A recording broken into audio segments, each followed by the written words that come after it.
wa ashabihi Rasulillah ajma'in. Pertama, yang paling utama sekali, marilah kita bersyukur atas kehadiran Allah Subhanahu wa Ta'ala. Berkat rahmat dan hidayahnya, kita masih bisa berkumpul di sekolah yang sama-sama kita cintai ini. Kemudian, selawat beraneka salam kita sampaikan kepada Nabi kita, yakni Nabi Muhammad Sallallahu Alaihi Wasallam, dengan mengucapkan Allahumma sholli ala Muhammad wa ala ali Muhammad. Baiklah, untuk membuka acara kita pada hari ini, kami persilakan kepada Bapak Wakil Kepala Sekolah untuk menyampaikan sepatah katanya. Kepada Bapak, kami silakan. Bismillahirrahmanirrahim. Assalamualaikum warahmatullahi wabarakatuh. Kita bersyukur kepada Allah Subhanahu wa Ta'ala dengan mengucapkan alhamdulillahirrahmanirrahim atas salawat dan Nabi Muhammad sallallahu alaihi wasallam wa ala alihi. Yang saya hormati Bapak dan Ibu guru yang hadir pada kesempatan ini, tentunya terima kasih banyak kepada Bapak dan Ibu yang hadir karena mendukung dan memberikan motivasi yang kuat pada guru kita sebagai guru penggerak. Mudah-mudahan lolos sebagai guru penggerak. Dalam hal ini tentunya kita bersama bagaimana memanfaatkan situasi yang sangat berberkah ini. Mereka tentunya untuk berkolaborasi dan bertukar pikiran dan mengambil yang positif kita bersama untuk bisa dikembangkan di masa yang datang. Dan kita akan melihat ini memang sangat berada positif dalam yang akan disampaikan. Tentunya ada hal-hal yang baru yang perlu kita jalankan di sekolah kita ini. Dan kali tentunya kerjasama yang baik untuk kedepannya akan lebih baik setelah kita dan anak-anak kita semakin bergembira dan bertekad untuk maju di sekolah kita. Barangkali demikian saja. Mohon maaf bila yang berbeda. Assalamualaikum warahmatullahi wabarakatuh. Terima kasih kami ucapkan kepada Bapak. Langsung saja kita serahkan kepada calon guru penggerak kita, kepada Bu Hafi, kami silakan.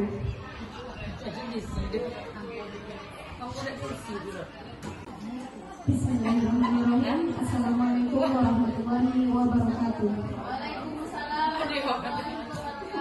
Sebelumnya saya ucapkan terima kasih kepada moderator yang sudah memberikan waktu kepada saya untuk memaparkan diseminasi budaya positif di SMP Negeri 1 Tempe. Nah, selanjutnya saya ucapkan pula terima kasih kepada Bapak Wakil Kepala Sekolah dan Bapak Ibu Majelis Guru yang sudah menyempatkan waktu untuk dapat menghadiri penyebaran diseminasi budaya positif yang akan saya lakukan pada hari ini. Nah, kami dari Balai Guru Penggerak, kami sebagai calon guru penggerak mendapatkan tugas untuk mengimbaskan budaya positif ini ke sekolah-sekolah di masing-masing. Nah, ini adalah diseminasi budaya positif yang akan saya paparkan. Sebelumnya, marilah kita refleksi dulu Bapak Ibu terkait dengan posisi kita sebagai guru. Nah, sudah seperti apakah kita selama ini?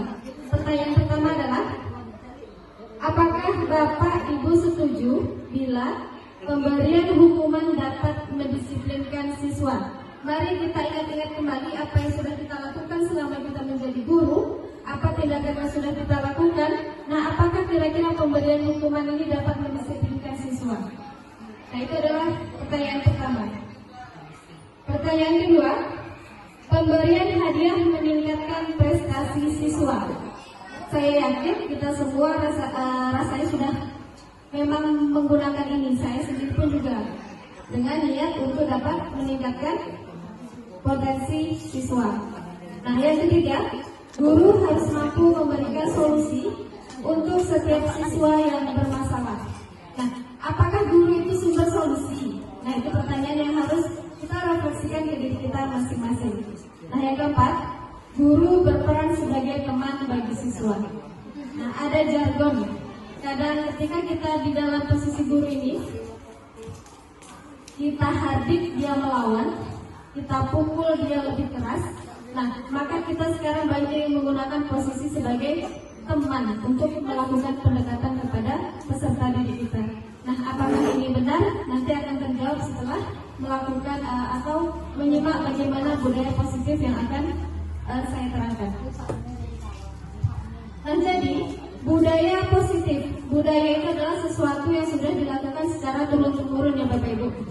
sudah dilakukan secara berlangsung lama, itu budaya. Namun budaya itu juga ada yang positif dan negatif. Nah, ini adalah pembiasaan yang akan kita lakukan pertama di madrasah kedua anak. Madrasah pertamanya adalah di rumah dan kedua adalah di sekolahnya. Jadi kita harus menanamkan budaya baik atau budaya positif kepada anak-anak.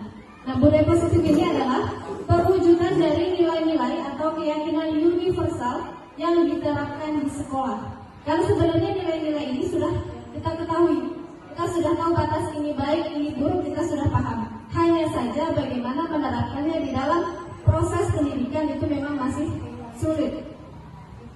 Nah, di dalam budaya positif ini kita akan mengetahui bagaimana perubahan paradigma belajar, kemudian apa itu disiplin positif, bagaimanakah nilai-nilai kebajikan, kebutuhan dasar manusia, kemudian apa sajakah motivasi perilaku manusia, posisi kontrol seorang guru, keyakinan kelas, dan paling terakhir adalah segitiga restitusi.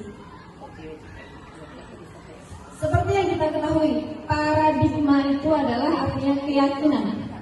Kita yakin akan sesuatu berarti itu paradigma. Nah, jadi paradigma itu adalah pembelajaran dengan paradigma baru, merupakan pembelajaran yang dirancang berdasarkan prinsip pembelajaran berdiferensiasi. Sehingga peserta didik belajar sesuai kebutuhannya, berdasarkan tahap belajar sesuai kebutuhannya, sesuai dengan tahap perkembangan teori psikologi modern untuk mewujudkan profil pelajar Pancasila. Nah, inilah yang kita galakkan kemarin, bahwa profil pelajar Pancasila itu ada beriman dan bertakwa, berkebinekaan global, ada gotong royong, kreatif, bernalar kritis, dan mandiri. Nah, ini semua sudah include kemarin kita terangkan juga di dalam perumusan visi guru penggerak. Nah, dari sinilah mari kita mulai, mari kita lakukan pembiasaan-pembiasaan budaya positif. Nah, bagaimanakah stimulus respon dan teori kontrol? Nah, ini adalah perbedaan paradigma lama dengan paradigma baru. Paradigma lama yang kita lakukan adalah ini. Saya yakin ini juga sudah ada di dalam benak kita masing-masing. Pertama adalah realitas atau kebutuhan kita sama. Kita selalu menjudge bahwa semua kebutuhan murid kita itu sama. Oh, dia butuh hadiah. Oh, dia butuh nilai bagus. Oh, dia butuh dukungan dari kita. Nah, itu kita biasanya memiliki pola pikir yang sama. Dengan ini, semua orang melihat hal yang sama. Kemudian kita mencoba mengubah agar berpandangan sama dengan kita. Berarti kita mempengaruhi. Nah, kemudian orang lain bisa mengontrol kita atau mengontrol saya. Jadi kita itu dikontrol oleh orang lain. Dalam artian bisa jadi kita dikontrol oleh atasan kita dikontrol oleh orang yang lebih tua dan sebagainya. Nah, ini berbanding terbalik dengan teori kontrol yang ada. Pertama, teori kontrol itu mencanangkan bahwa setiap kebutuhan manusia itu berbeda.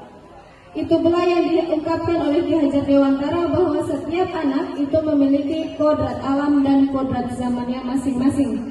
Jadi kodrat alam itu adalah sesuatu yang dibawa oleh anak murid kita.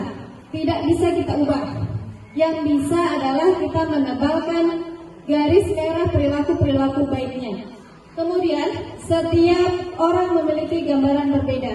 Ya, setiap kita pasti memiliki sesuatu pandangan yang berbeda. Kemudian semua perilaku memiliki tujuan.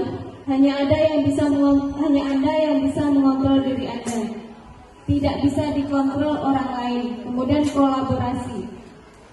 Nah, itu semua sudah sebenarnya dua-duanya menggunakan tujuannya sama, adalah mewujudkan peserta didik yang maju. Hanya saja pola pikir harus diperbaiki untuk mengubah proses supaya lebih maksimal. Nah, untuk mewujudkan peserta didik ini, dari teori kontrol, kita harus menanamkan disiplin positif terlebih dahulu. Apa itu disiplin positif? Nah, disiplin ini diambil dari kata disiplina yang artinya belajar. Jadi disiplin itu belajar, Bu. Disiplin itu mengacu pada disiplin diri yang memiliki tanggung jawab terhadap apa yang dilakukannya berdasarkan nilai-nilai yang diyakini. Seperti yang kita tahu, paradigma kita bahwa yang namanya disiplin itu pasti berkaitan dengan waktu. Padahal tidak hanya itu saja.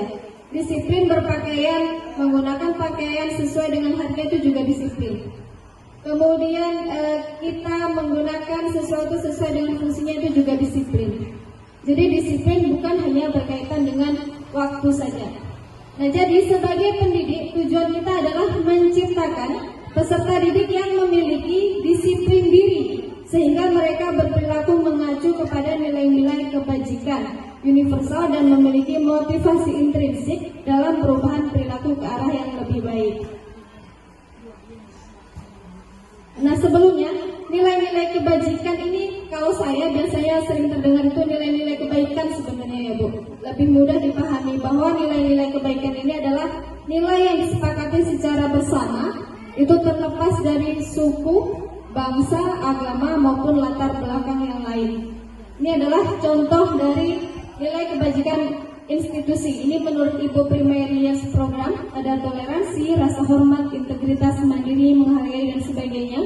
Nah, ini adalah nilai-nilai kebajikan yang memang seharusnya kita lakukan di dalam kehidupan sehari-hari. Nah, bagaimanakah cara kita menanamkan kepada anak? Nah, itu yang perlu kita lakukan, pembiasaan. Karena pada dasarnya kebutuhan dari seorang manusia itu sama. Kebutuhannya sama, hanya saja proses pemenuhannya berbeda. Kebutuhan dasarnya itu adalah segala sesuatu yang dilakukan untuk mendapatkan apa yang kita inginkan. Seluruh tindakan yang kita lakukan memiliki tujuan, dan semua usaha terbaik yang kita lakukan adalah dalam rangka agar kebutuhan dasar kita terpenuhi dengan baik. Nah, apa sajakah kebutuhan dasar yang harus dimiliki itu? Kita, kalau yang dulu kita kenal adalah ada papan, sandang, dan pangan. Nah, itu adalah kunci hidup. Nah, sekarang kita berbeda lagi Bu. Kebutuhan dasar manusia menurut Glasser ini adalah, yang pertama adalah bertahan hidup. Kita harus bertahan hidup dengan adanya makanan, pakaian, tempat tinggal, keamanan, dan kesehatan. Nah, ini semua tercakup ke dalam papan, sandang, pangan yang sudah kita paradigma kita sebelumnya. Tetapi kita ternyata masih butuh yang lain. Apa kebutuhan yang lain kita? Nah, pertama adalah, yang kedua adalah kasih sayang dan rasa diterima. Kita butuh kasih sayang dari lingkungan kita. Kita tidak ingin dicemooh, kita tidak ingin dimaki, tapi kita butuh untuk disayangi. Selanjutnya adalah penguasaan. Penguasaan ini berkaitan dengan harga diri, keinginan dianggap, bisa memimpin, diakui, berprestasi, dan didengar. Jadi apa yang kita utarakan, apa yang kita lakukan itu kita butuh apresiasi dari orang lain. Itu adalah kita berarti pemenuhan untuk penguasaan kita itu terpenuhi. Selanjutnya adalah kebebasan. Nah, kebebasan ini ada mandiri, kemudian memiliki pilihan, mencoba hal baru, mampu mengendalikan arah dirinya. Jadi bebas itu pakai batasan, tetapi dia harus mampu mandiri, tegak di kakinya sendiri, tidak tertekan oleh yang lain. Itu adalah kebebasan. Nah, terakhir adalah mungkin semuanya sangat butuh ini, kesenangan, bermain, humor, dan tertawa. Rasanya ini memang kita sangat butuh di era gempuran apa ini ya Bu? Gempuran tugas, iya, gempuran iklim yang panas juga. Kita butuh bagaimana cara kita memenuhi kesenangan kita masing-masing. Saya yakin bagaimana cara pemenuhannya itu juga bermacam-macam. Ada yang dengan hanya berbaring di rumah saja itu sudah senang. Ada yang dengan menonton drama Korea itu juga sudah membuatnya terhibur dan sebagainya. Nah, kemudian apa yang terjadi jika kebutuhan dasar yang harus kita penuhi itu ternyata tidak dapat atau tidak kita dapatkan? Pasti merasa kecewa. Nah, jadi untuk itu kita ada motivasi perilaku manusia, ada metode ekstrinsik dan ada metode intrinsik. Kita ketahui X itu berarti dari luar ya Bapak Ibu. Jadi X ini bagaimana menghindari ketidaknyamanan atau hukuman. Itu biasanya faktor dari luar. Apa ya yang akan terjadi apabila saya melakukannya? Apa ya yang akan saya dapatkan jika saya tidak bisa melakukannya? Nah, itu adalah menghindari hukuman. Kemudian ada mendapatkan imbalan atau penghargaan. ini sama dengan hadiah tadi. Jadi ekstrinsik ini adalah ada hadiah dan ada hukuman. Berbeda dengan intrinsik. Intrinsik ini adalah dari dalam dirinya manusia masing-masing. Jadi bagaimana menghargai diri dan menjadi orang yang mereka inginkan. Jadi saya mau jadi orang seperti apa bila saya melakukannya. Itu adalah dorongan atau niat dari pribadi muridnya masing-masing. Mari kita bedakan apa itu hukuman, konsekuensi, dan restitusi. Yang pertama adalah hukuman. Hukuman ini tidak terencana, tiba-tiba, kemudian bersifat satu arah. Biasanya hukuman ini bersifat fisik. Jadi hukuman ini bisa kita sering sebenarnya kita lakukan, apalagi kita sebagai guru piket atau wali kelas. Biasanya kalau kita guru piket itu melihat siswa datang terlambat 5 menit saja kita suruh ambil sampah, atau kita suruh dia keliling lapangan. Nah itu adalah hukuman karena tidak sesuai dengan perilaku kesalahan yang dia lakukan. Kemudian konsekuensi adalah terencana, disepakati sesuai peraturan murid, tetap dibuat tidak nyaman sikap guru selalu memonitor murid. Jadi konsekuensinya adalah terencana, sudah disepakati sebelumnya oleh masing-masing muridnya. Nah, dari hukuman dan konsekuensi itu nanti terciptalah restitusi. Bagaimana menciptakan kondisi bagi murid untuk memperbaiki kesalahannya. Ini adalah di dalam tahap restitusi ini kita akan membuat anak murid kita, peserta didik kita yang melakukan kesalahan itu dia bisa menyelesaikan permasalahannya dari dirinya sendiri. Nah, Bapak Ibu, kita lakukan ice breaking sebentar. Mohon disimak video yang akan saya tayangkan.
Tarik kesimpulan. Kesimpulan itu. Ini adalah tarik. Ini juga ini sim.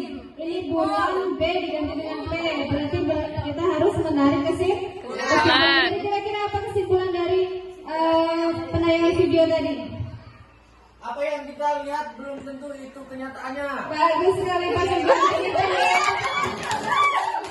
Betul sekali.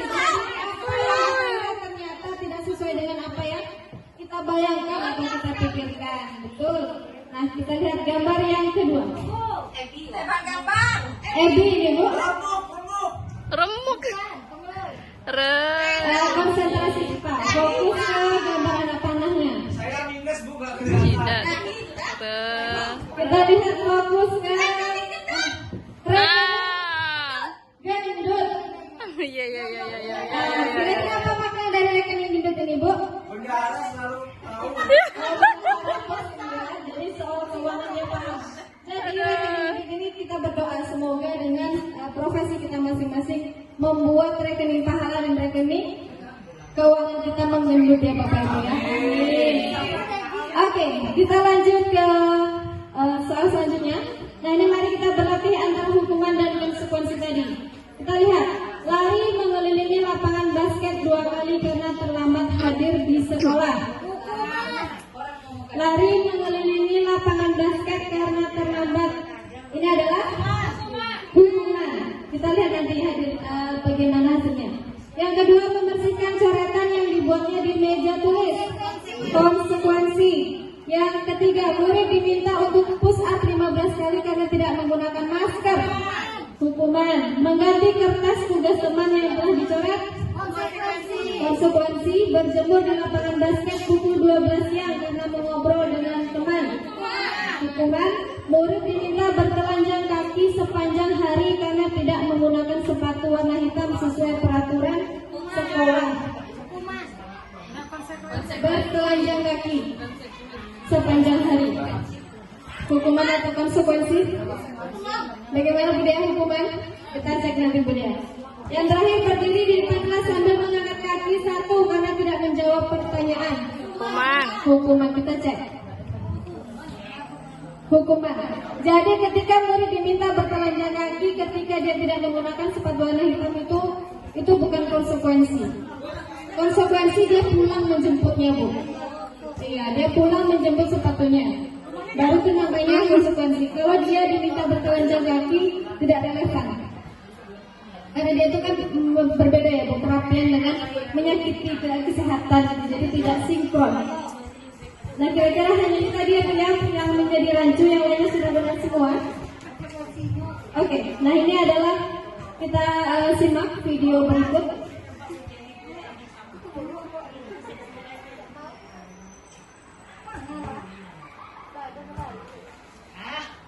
Dua, satu. Mari kita simak video.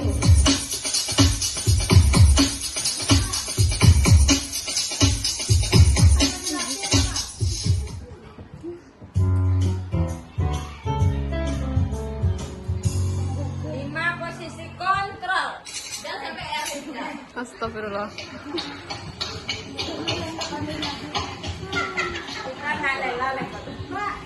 Sambil kita refleksi ke diri sendiri ya Bapak Ibu ya.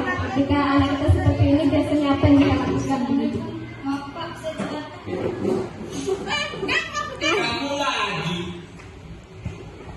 Sudah berapa kali kamu kelamar ini? Dasar pemalas. Pak, saya kesiangan. Banyak alasan, pokoknya telat, tetap telat. Sekarang keliling lapangan poli sebanyak 3 kali. Oh, mantahir. Banyak alasan, berbanyak alasan. Pelawan, mial. Pokoknya ikuti kata-kata saya. Lari keliling lapangan, sekarang saya tambah jadi 10 kali. Supaya kau sadar bahwa tidak boleh melawan guru ya. Sudah telat, sudah salah, lawan lagi. Lari sekarang, cepat.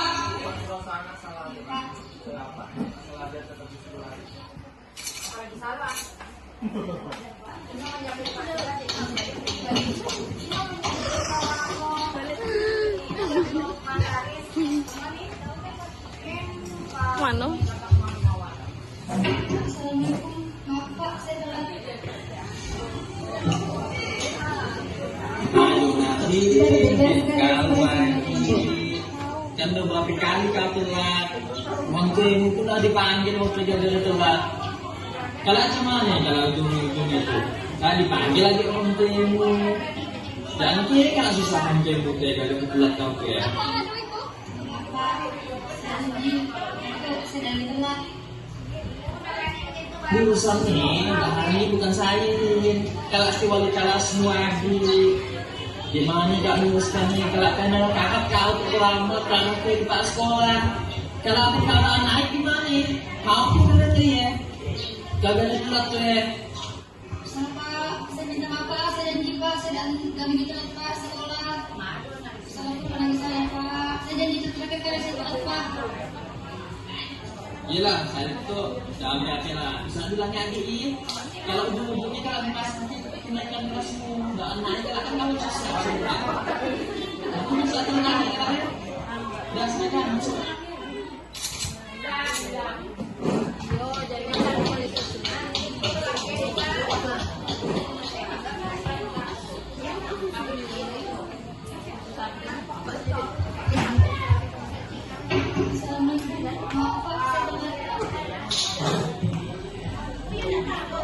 Kawan, jadi emangnya kan telepon kau teh.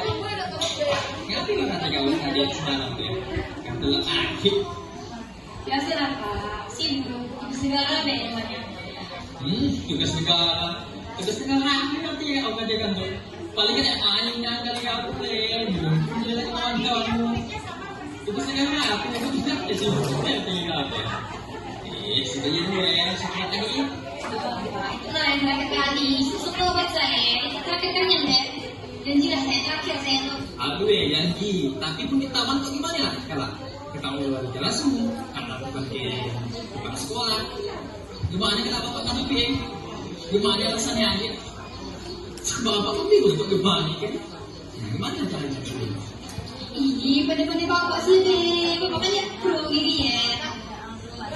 Lah, karena bapak nak menjahit, bukan kau ya, bukan kau aja. Kalau kamu pun apa?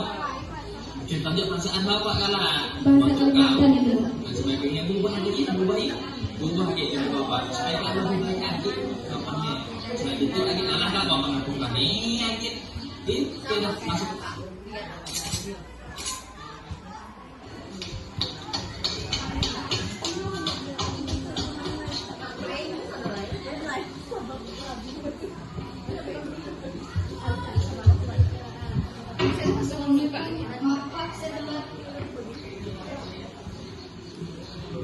Ini bukan yang ini.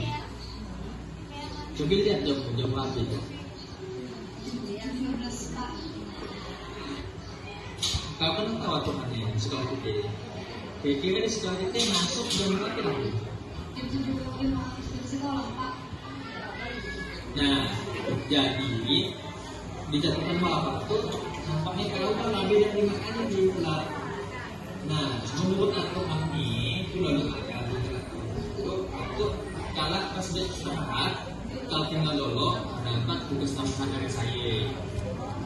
Jadi kalau dah lebih dari 5 kali. Nah, kita masih agak.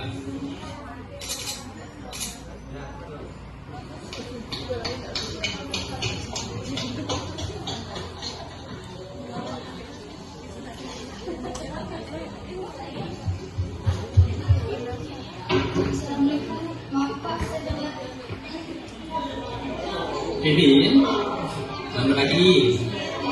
Ngapain makan selamat hari itu? Saya berdua udah meninggal Pak Rumah. Oke, nonton drakor memang bagus. Lumba, walaupun kadang-kadang mesti juga nonton drakor.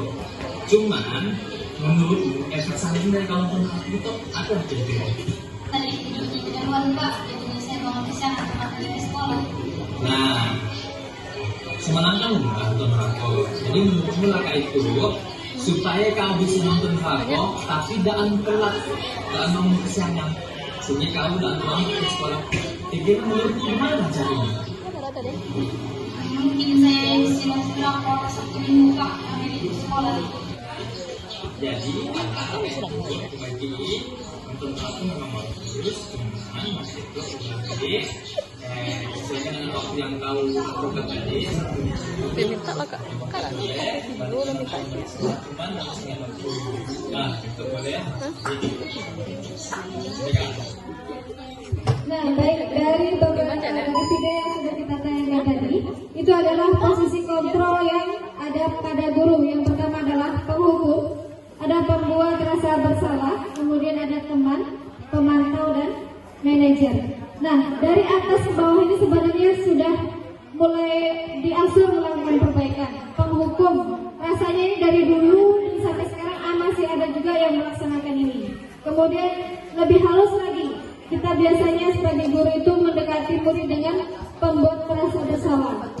Kemudian kita lembut lagi menjadi temannya bahkan. Setelah itu menjadi pemantau, baru manajer. Nah, dari 5 posisi kontrol ini ada dampak yang diakibatkan dari masing-masingnya. Yang pertama adalah sebagai penghukum. Penghukum ini biasanya ditunjukkan dengan kata-kata yang menghardik, menunjuk-nunjuk, berkaca pinggang, bahkan membentak. Ada yang lebih parah lagi dengan melakukan hukuman fisik atau mental. Dampak yang akan didapatkan anak adalah bukan anak berubah menjadi yang lebih baik. Itu mungkin ada satu dari beberapa siswa. Tetapi dampak yang akan terjadi adalah anak menjadi pendendam, bahkan tidak menyukai guru atau mapel tertentu. Ini banyak terjadi di kalangan sekolah. Kemudian pembuat merasa bersalah ini biasanya suaranya lembut tapi nyindir, Bu.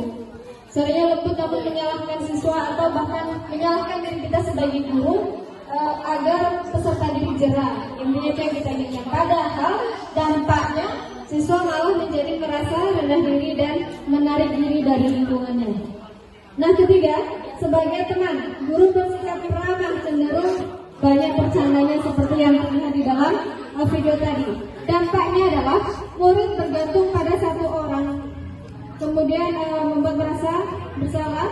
Murid menjadi tidak mandiri karena merasa memiliki teman atau orang dalam di dalam kantornya. Kemudian yang ketiga adalah pemantau. Nada bicara dan ekspresinya datar, identitasnya berhasil, namun murid tetap diberi sanksi.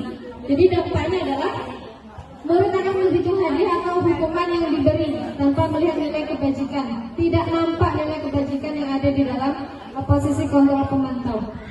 Nah, ini adalah posisi kontrol yang seharusnya kita lakukan sebagai guru, yaitu sebagai manajer atau suara netral, kemudian tercipta identitas positif, berhasil mengajukan pertanyaan bermakna, membantu murid memecahkan masalah. Jadi murid yang bermasalah itu dia akan menemukan bagaimana untuk memecahkan masalahnya sendiri. Nah, dampaknya adalah murid menjadi mandiri dan percaya diri untuk memecahkan masalahnya sendiri. Nah, ini adalah contoh penerapan 5 posisi kontrol guru. Kasusnya adalah siswa tidak memakai atribut lengkap saat upacara bendera. Banyak ini terjadi ya bendera, tetapi bahwa siswa tidak memakai atribut lengkap saat upacara. Kemudian ada beberapa sanksinya. Pertama, hormat pada bendera selama 1 jam, itu adalah penghukum. Berarti berapa kali Bapak Ibu memberitahu kamu selalu saja mengecewakan Bapak dan Ibu adalah membuat merasa bersalah. Kemudian ayo dong ikuti aturan sekolah, tolong bantu Ibu Bapak ya sekali ini. Ya sudah, tidak apa-apa, ini sebagai teman. Kemudian ini pakai konsekuensi sebagai pemantau. Dan terakhir adalah, apakah kamu tahu kesalahan kamu? Kira-kira bagaimana cara memperbaikinya? Nah, itu adalah sebagai manajer atau posisi kontrol yang seharusnya kita miliki. Nah, mari kita jawab bersama-sama. Posisi kontrol, apakah aku? Saya kecewa sekali dengan kamu. Posisi kontrol apa ini? Sebagai penghukum. Kemudian, apa rencanamu untuk menyelesaikan masalah ini? Nah, ini adalah posisi kontrol sebagai manajer. Kamu tidak pernah benar melakukannya. Nah, ini adalah sebagai penghukum juga. Ayolah lakukan demi Bapak Ibu ya. Nah, ini adalah pembuat rasa bersalah. Kamu tidak pernah mendapat nilai jika tidak mengerjakan tugas. Ini masih juga sebagai penghukum.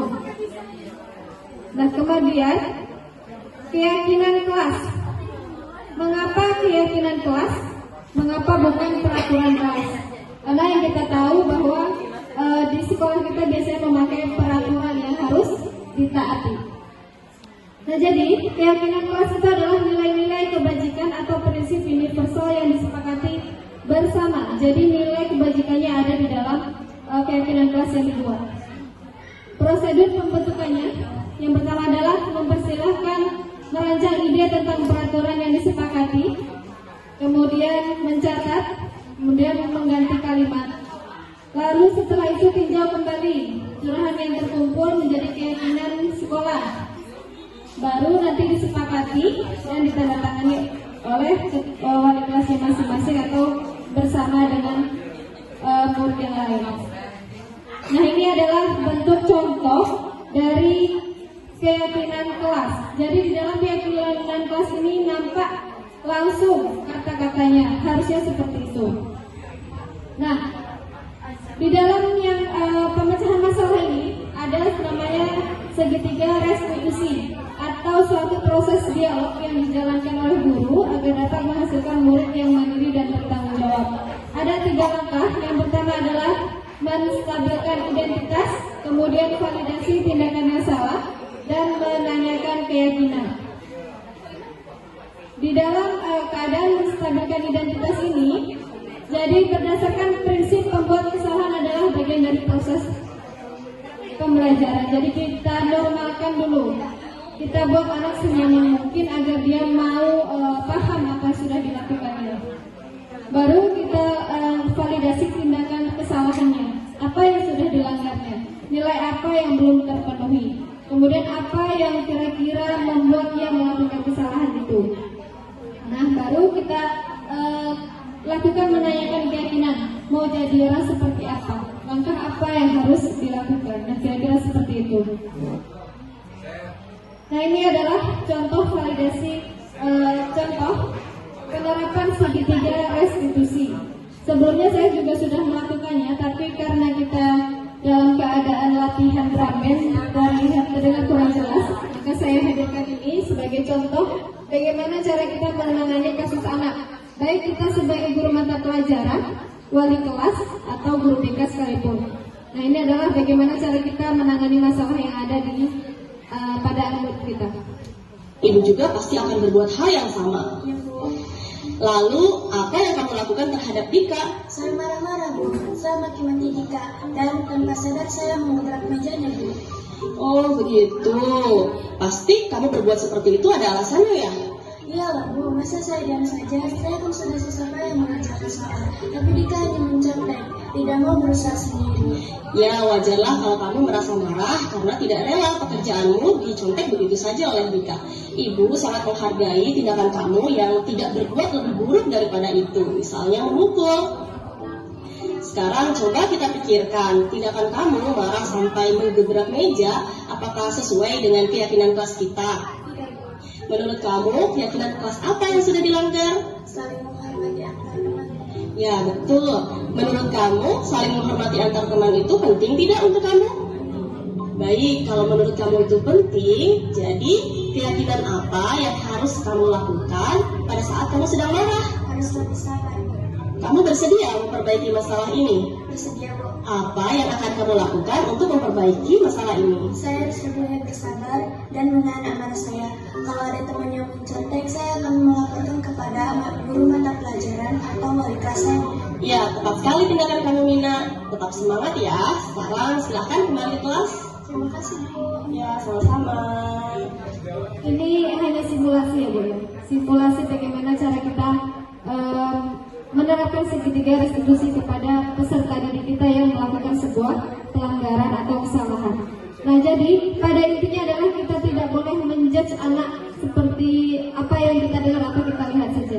Kita harus gali bagaimana latar belakangnya, alasannya, dan sebagainya. Intinya kita mendengarkan apa yang ada pada benak anak.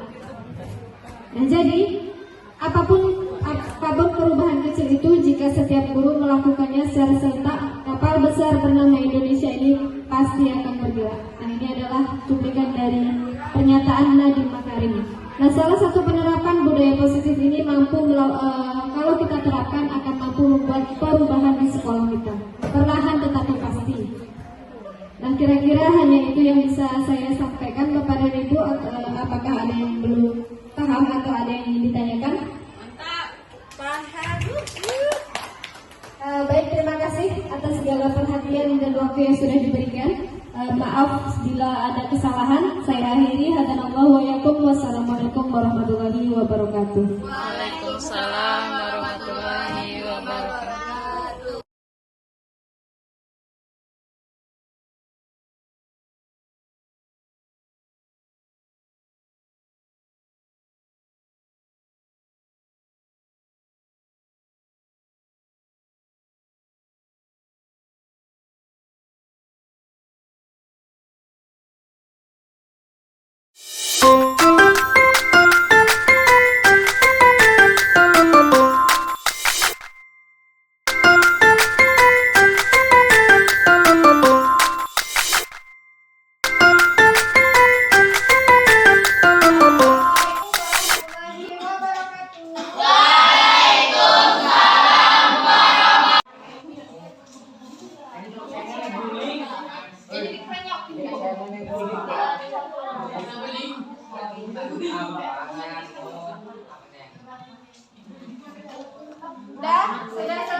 pegang tadi, bayangkan seolah-olah itu benar-benar benda yang kamu sukai. Jadi bagaimana cara kamu mempertahankannya? Nah, temannya satu, tolong rayu sampai kamu dapat. Enggak boleh. Ya. Minta orang yang kamu ke sini lagi. Ini waktu ada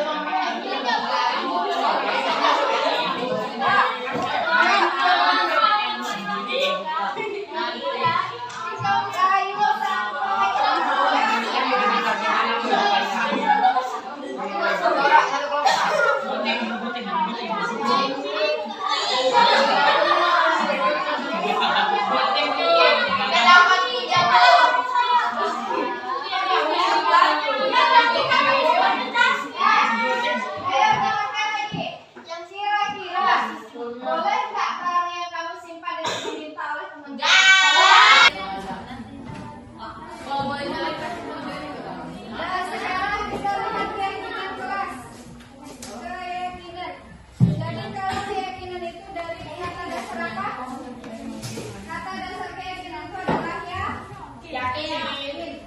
Nah, kalau kamu lihat misalnya dilarang merokok, kira-kira nilai apa sih yang ada di dalam peraturan itu?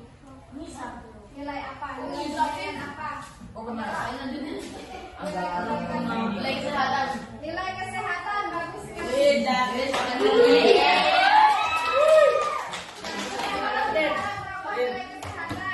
Kemudian dilarang cabut. Kira-kira nilai apa? Kemudian ada lagi tidak boleh mengeluarkan baju di sekolah. Kira-kira nilai apa? Disiplinan. Jangan beromel. Nah, sekarang ini ada kertas, apa namanya? Kertas.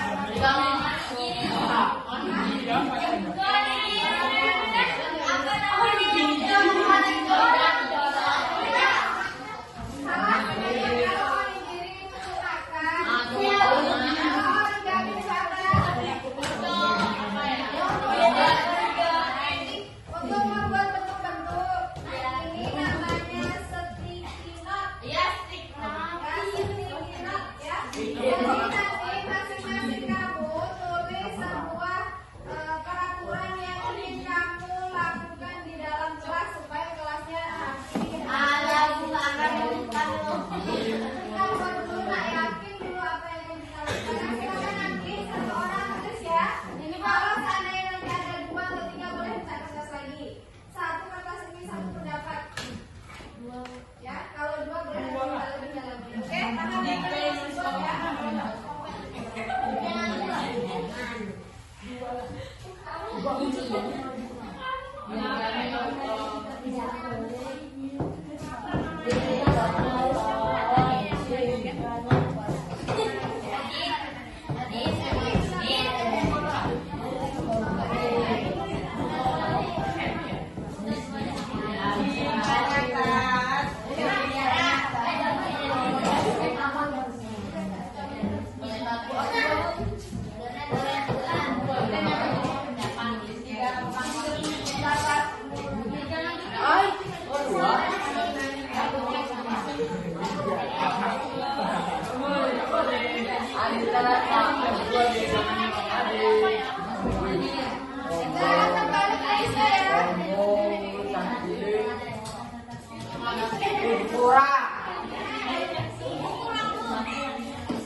Belajarnya ingin seperti apa?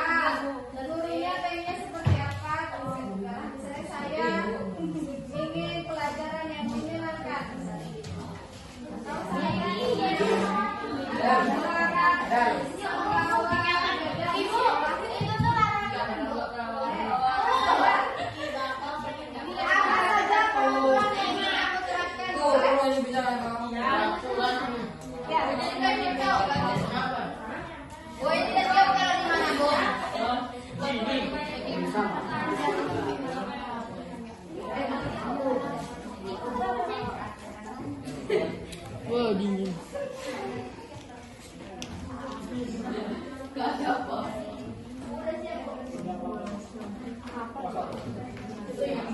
siang. Ya, 2 juga boleh.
Selesai?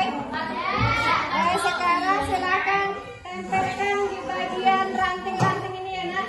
Tempelkan gantian secara bergantian.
Itu anak.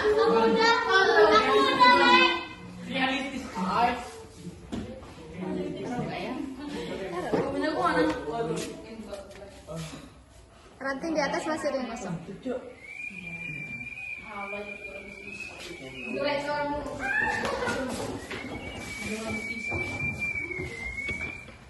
Dah menempel semua.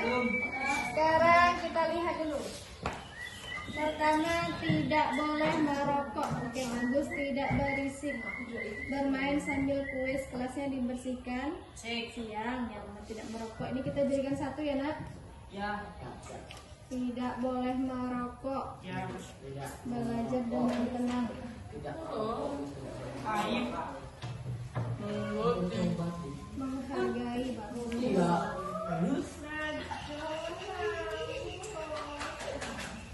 Boleh membuang sampah, mendengarkan guru saat belajar. Terus tidak ada keributan, tidak boleh merokok.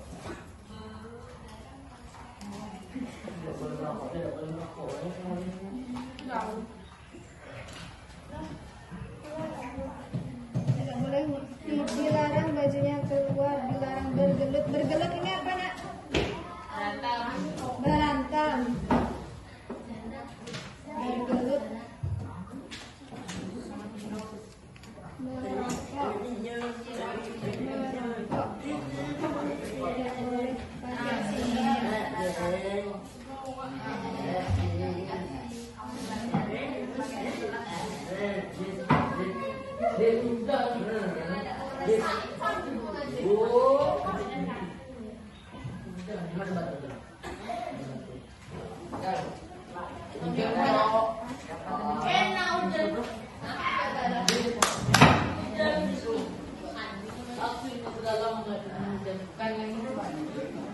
Oke, sekarang kita lihat yang pertama ada yang bagus nih. Saya ingin kelas ini membolehkan muridnya untuk makan di kelas, tapi dengan catatan hanya boleh di jam pelajaran pertama. Kira-kira di sekolah mana yang sudah menerapkan ini, bukannya? Di sini Ada tidak? ada.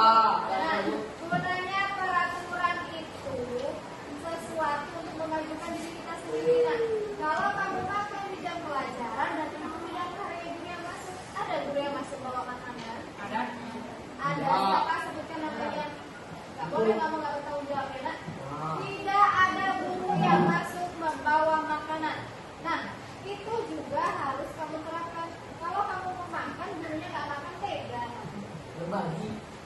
Tidak mungkin ya, itu tidak mungkin kita terapkan di kelas. Oke, yang kedua, kita lihat tidak boleh merokok. Ini ada beberapa teman kamu yang buat ada 4. Nah, kira-kira kalau tidak boleh merokok tadi nilai apa yang ingin dilihatkan?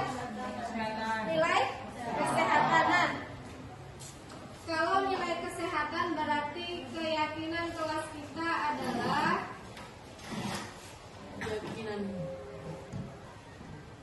tidak boleh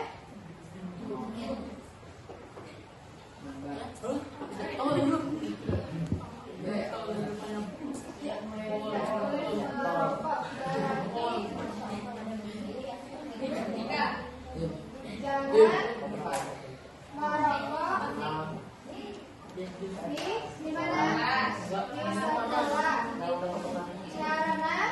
Di sekolah, karena mengganggu apa? Mengganggu kesehatan. Oke, bagus. Yang pertama. Yang kedua, sini melihat tadi tidak boleh membuang sampah di laci, tidak boleh membuang sampah sembarangan. Kelas harus selalu bersih.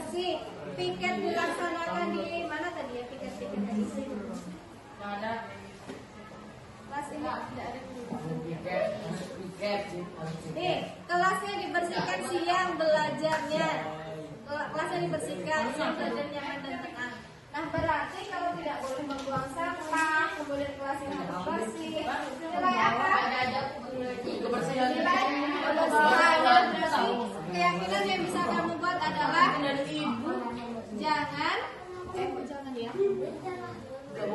Jagalah kebersihan kelas. Kan kita kelas ini. Kemudian ada lagi, tidak boleh menggunakan sendal, dilarang bajunya keluar, dilarang pakai jilbab sorong. Mana lagi?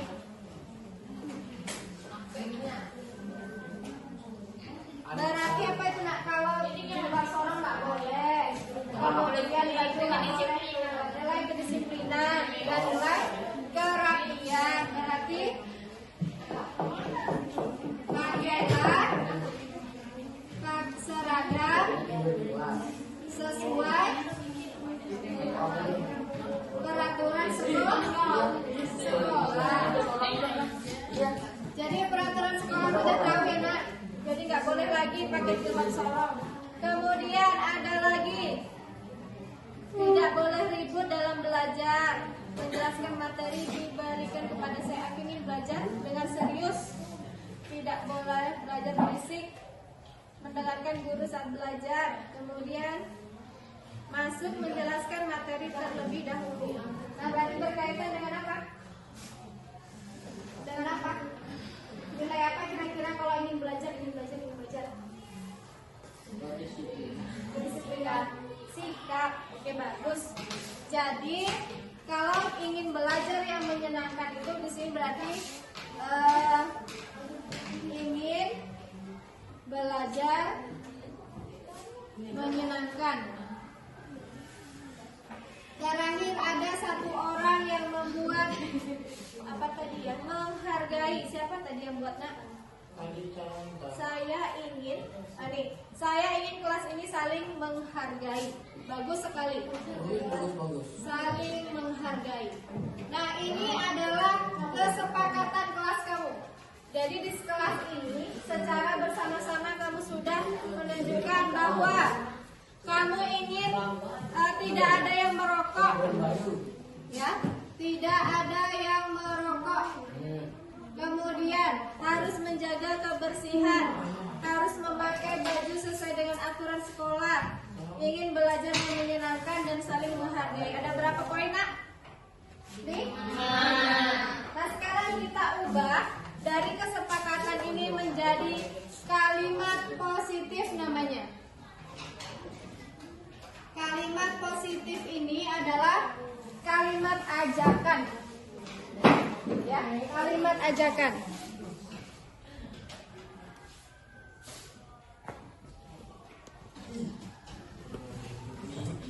Contoh kalimat ajakan itu tidak boleh merokok.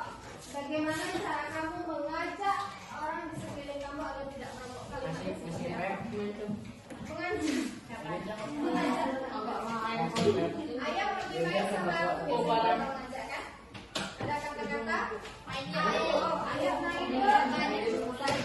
Nah, jadi kalimat positif ini adalah sampai ke dalam diri kamu. Bisa kamu ubah, jangan merokok di sini.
sama seperti itu.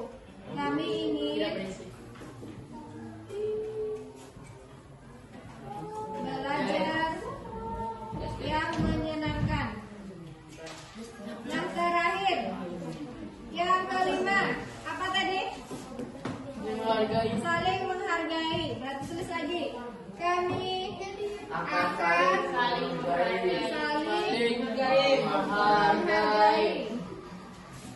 Oke, bagus. Nah, ini ada 5 buah keyakinan atau kesepakatan kelas yang sudah kamu munculkan secara bersama-sama. Nah, wali kelasnya ada nak siapa? Bu Elvia. Bu Elviana. Iya, Bu Ika. Bu Ika. Jadi ada Bu Evia, ada Bu Selvia, ada Bu Elviana. Dan terbalik-balik ya. Nah, wali kelas kamu berarti Bu Tia. Elviana. Nah, ini bisa kamu terapkan sebagai nanti kalau kamu akan menghias kelas. Menghias kelas itu kan ada daftar tiket, ada daftar pelajaran, nah ada peraturan sekolah. Nah, peraturan sekolah ini bisa kamu ganti dengan kesepakatan atau keyakinan kelas. Berarti keyakinan kelas kita ada berapa? Ada 5. Nah, ini yang harus dipatuhi secara bersama-sama. Paham ya? Paham? Oke, baik. Setelah ini silahkan kembali ke tempat duduknya masing-masing.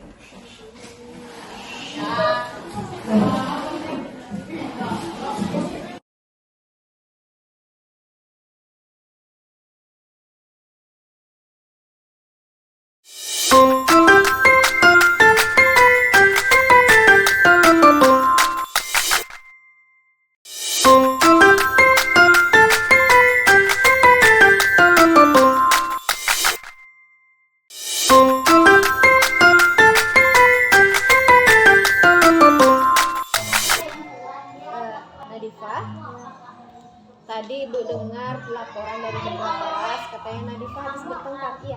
Iya Bu, abisnya kesal sih sama Arya. Kalau Ibu boleh tahu kenapa bisa kesal? Arya selalu saja menyontek hasil kerjaan saya. Bukan hanya PR, tugas juga selalu dicontek. Gitu. Jadi wajar ya kalau Nadifa jadi marah dan kesal. Iya. Kalau Ibu di posisi Nadifa juga pasti akan berbuat hal yang sama. Iya Bu. Lalu apa yang sudah Nadifa lakukan ke Arya tadi? Saya marah-marah Bu, saya maki-maki Arya dan tanpa sadar saya menggebrak mejanya Bu. Oke. Pasti Ibu tahu Nadifa seperti itu pasti ada alasannya. Nah, boleh Ibu tahu apa alasannya? Iyalah Bu, masa saya diam saja. Saya sudah susah payah mengerjakan soal tapi Arya hanya mencontek, tidak mau berusaha sendiri. Wajar kalau kamu merasa kesal dan marah, tidak rela pekerjaan kamu dicontek oleh Arya ya. Nah, Ibu sangat menghargai tindakan yang sudah Nadifa lakukan. Nah, sekarang coba kita pikirkan tindakan Nadifa tadi marah-marah, maki-maki, mukul meja, sesuai tidak dengan keyakinan kelas kita? Tidak. Menurut kamu keyakinan kelas apa yang sudah kamu langgar? Saling menghormati antar teman. Ya betul. Menurut kamu saling menghormati, saling menghargai itu penting tidak untuk kamu? Penting. Nah, baik. Kalau menurut kamu itu penting, jadi keyakinan kelas apa yang harus kamu lakukan pada saat kamu sedang marah, sedang emosi? Kamu harus lebih sabar. Harus lebih sabar. Kamu bersedia memperbaiki? Bersedia. Apa yang akan kamu lakukan untuk memperbaikinya? Saya harus selalu sabar dan menahan amarah saya.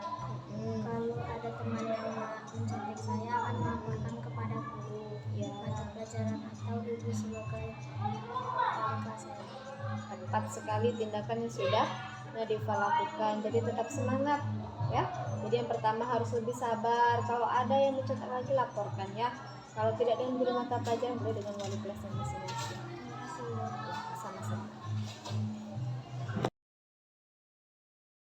3. Assalamualaikum warahmatullahi wabarakatuh. Nama saya Nadifa dari kelas 7B. Saya senang sekali diajak diskusi dengan Bu Abi untuk dapat mengendalikan diri saya karena perilaku teman sekelas saya. Saya harus banyak belajar bersabar dan dapat mengendalikan emosi saya dengan baik.